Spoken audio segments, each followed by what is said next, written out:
timing. And I remember her just, I don't know how, but the subject of periods came up into our conversation as mums.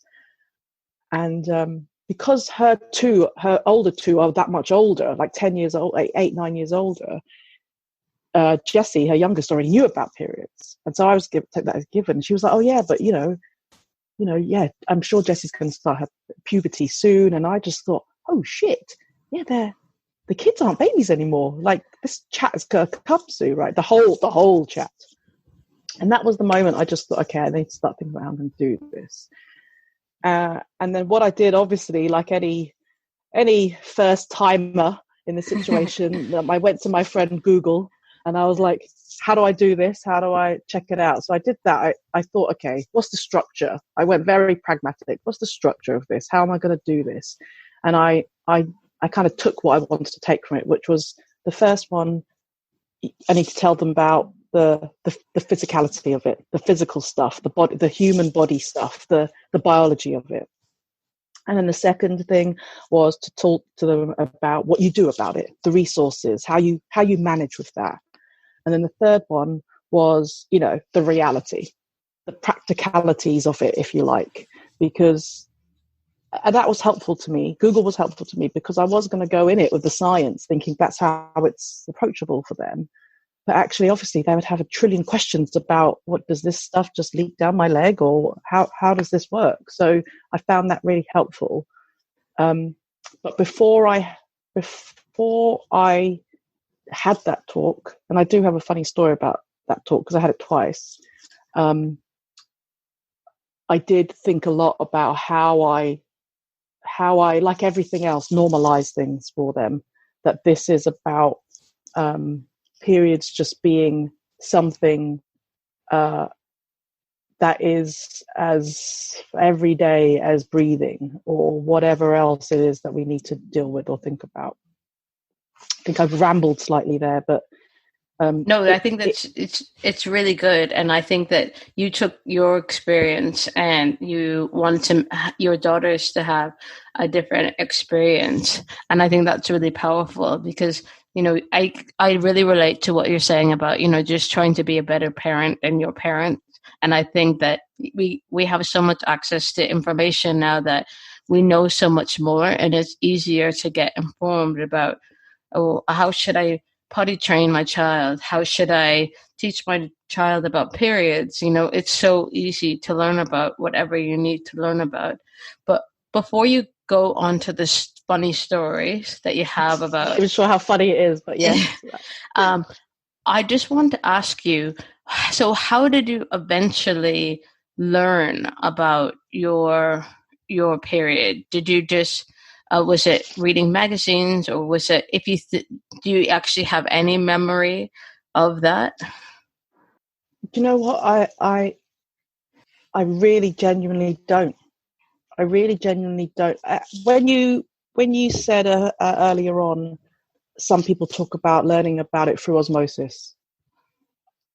For me, when you said that, I thought, oh yeah, that must be it. That's all I've got, really, which isn't the answer. It's not the great anecdotal answer for you, but I don't know. I think I was thinking about this last night, particularly just thinking, I don't know what that says, but I do think it might say something. Just the fact that maybe I am, as much as I'm sitting here saying, I want to teach my kids about the privilege that it is to have periods and how strong and powerful we are as women. It's the absolute opposite of the fact that we have to hide this stuff and not talk about it. And I think that the experience that I have, or that lack of memory, I have nothing else but to think that it's because it's just not been a conversation in my life that I've had at what should be perhaps profound moments. So whether it was my mum, and I don't mean that as a disrespectful thing at all, but whether it's a lack of conversation with my mum or my sister, who I was always close to and was definitely my big sister. You would think that maybe is another person. At school, I don't remember it happening really at school.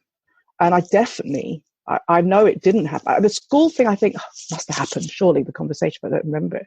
But I think I would 100% know if I had the conversation with my girlfriends at the time. And I don't think that ever happened. I have no recollection of that. And I can't I think it was only until, many, many, many years later where I think I might have had a conversation with my girlfriends about it, actually, which I think is telling. Did you ever have any issues with your period? Where, like, did you have painful periods or any conditions where you may have kind of sought out some medical advice, if you would like to share? Yeah, no, luckily, no. I think definitely not. My experience with my periods was always I was always very laissez-faire about it. I did not keep track of when my periods were. I just would get caught out on the hop all the time. I never learned. I mean, what a fool. I would never learn. And I probably went through a time, probably like uni days, early 20s, maybe when we first met, actually. I was a party girl. I was always out, and I was doing things I shouldn't probably be doing. And I think that probably affected my period too. So I remember I would miss a period sometimes, or I would be weeks late, and it would take me a while to notice, like a very irresponsible while to notice. And then it would come. And obviously in that period of time where you notice, then you're like, please, Lord, no. Let my period come. I never imagined I'd be singing that. But anyway, yes, in that time, you'd obviously have a bit of panic. And then my period come. And actually, I put it down to the fact that I was partying so much. I was having irregular sleep. I wasn't looking after my body. I was having like a ridiculously too good a time in that sense. And that was what was making my periods become very irregular. Other than that, I noticed that I would hear or read, or someone would say that their period lasts 7 days or 8 days. And I'd be like, shit, man, my period lasts for like 4 days, 3 days, like start to finish. And I would think, oh, I'm obviously pretty jammy here with this. And then I had kids in my late 20s. And then after that, I noticed that my period would really, it was different. It did change everything. So they were a lot more like clockwork, although I still was very laissez-faire about it. But I knew that I felt like they were much more clockwork, and they were heavier. They were longer and heavier, and it was a bit like, goddamn, why, that kind of thing. And I would get cramps and PMT like I never did before. And actually, as I've got older, I've started to notice that I get PMT in a way that I'm pretty sure I didn't before. Like clockwork, actually. And when you say PMT, what does that mean for you? Oh, to me, it means a freaking mood. To me, it means, it can be a mixture. It's definitely mood-based for me when I say it. And it can be either just feeling quite heavy, like a dark, just heavy in mood, or most definitely a shorter temper. And I wouldn't say I'm irrationally so, but the fuse is so much shorter, and it's always 4 or 5 days before, rather than a day before, 2 days before. And I, I'm fiery as a person anyway. So yeah, I don't have my pride gets in the way of warning people that it's here, or my boyfriend that it's here. But and heaven forbid if he was to ever bring it up with me and say, well, you clearly, I probably would go to jail. So he probably knows, but I know it's happening after the effect, if you know what I mean. In the moment, I just think I'm perfectly sane. Thank you very much. Do not criticize me. Do not tell me I'm over emotional. And then maybe 2 days later, I'm like, oh shit, I was a dragon. So yeah, I guess that's what it means. I turned into a bit of a dragon. So do you track your cycle? I started to track my cycle only about 3 or 4 months ago. Okay. Not long ago at all. Like, and I don't know why, to be honest. I don't know why I did it. I think maybe it might have even been something as superficial as a freaking Instagram ad that got me. And so I do now. I use Flow. And I only track it. I only wanted to track it because I just thought, okay, I'm a big grown woman now. I need to start knowing what day this comes before it never comes again. And so, I do track it. And then as the app, as I've started to use the app, I started to add, just any I started to track PMT. And that's pretty much it. I don't really, I couldn't even tell you what functionality there is on the app besides that. I remember having a quick look at what other content there was there, what other things I might find useful, but I just thought, nah, I don't need that. Maybe I'm missing on a whole world of resource I don't know about. And no, I'd say what I say to my clients is you need to you do track it the best way for you. Some people, they love getting really into detail and they actually kind of journal on how they're feeling each day. And some people, it's literally the start of their period, the end of their period, and then that's me actually. Because I'm kind of in tune with how my body is, I track when it starts, when it finishes, and then when I'm ovulating, I kind of notice that, and that's it. So you just do what's best for you. Interesting. There's so many different apps and options out there. How do you, can I ask, how do you feel when you're ovulating? So when you're ovulating, how does that feel? So typically that's where you have the highest energy in your menstrual cycle.